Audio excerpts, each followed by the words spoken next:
जय माता दी। दुर्गा सप्तशती का 7वां अध्याय।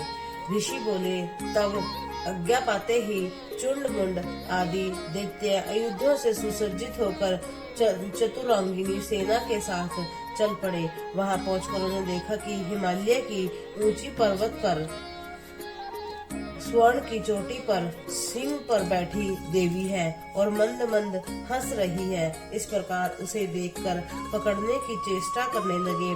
किसी ने धनुष चढ़ा दिया, किसी ने तलवार संभाल ली एवं कितने एक देवी के पास पहुंच गए तथा अंबिका जी उन शत्रुओं के प्रति क्रोध में आ गई। उस समय क्रोध के कारण उनका मुख काला हो गया। देवी के माथे पर कुटिल होकर बोहों तन गई। तब तो भयानक मुख वाली काली देवी तलवार एवं ताश लिए प्रकट हो गई। उस समय अद्भुत सा अष्टांग धारण किया हुआ था। नरमुंड माला शोभित थी। चीते के चर्म की साड़ी पहने थी। शरीर का मांस सूखा दिखाई देता था। अत्यंत भयानक रूप था। मुख को विस्तार से खोल रखा था। ललपलाती हुई जीवा भी और भयानक थी। धसी हुई लाल लाल आंखें थी। गर्जना से सभी दिशाओं को भर दिया था। तब तो बड़े वेग से दैत्य सेना पर टूट पड़ी। बड़े बड़े असुरों को मारती हुई उनका भक्षण करने लगी।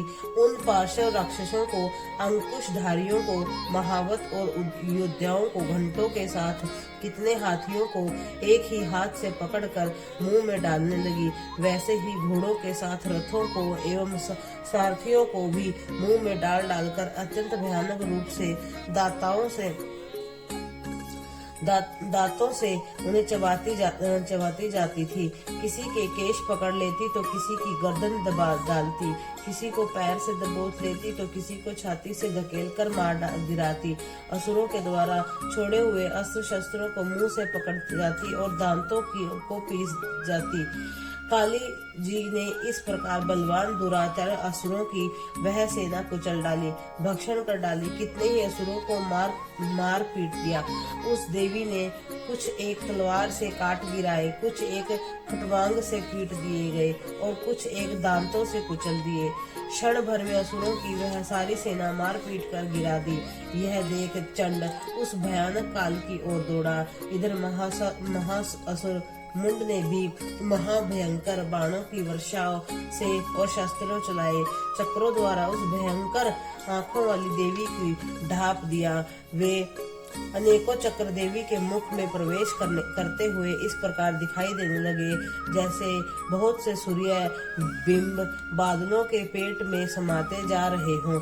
तब तो जिसने भयानक मुख के भीतर जिनका देख सकना भी कठिन था, ऐसे दांतों के प्रकाश से दमकती हुई अत्यंत क्रोध से आकर भयानक गर्जना करती हुई यह काली भीषण अस्ताहा करने लगी।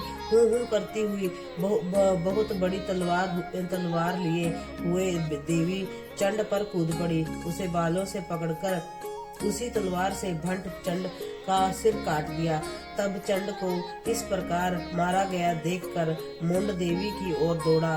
कुपिता काली ने तलवार से मारकर पृथ्वी पर मुंड को गिरा दिया तथा महाबली मुंड को मरा हुआ देखकर और सेना का नाश भी देखकर बची कुची सेना भयभीत होकर इधर उधर भाग गई।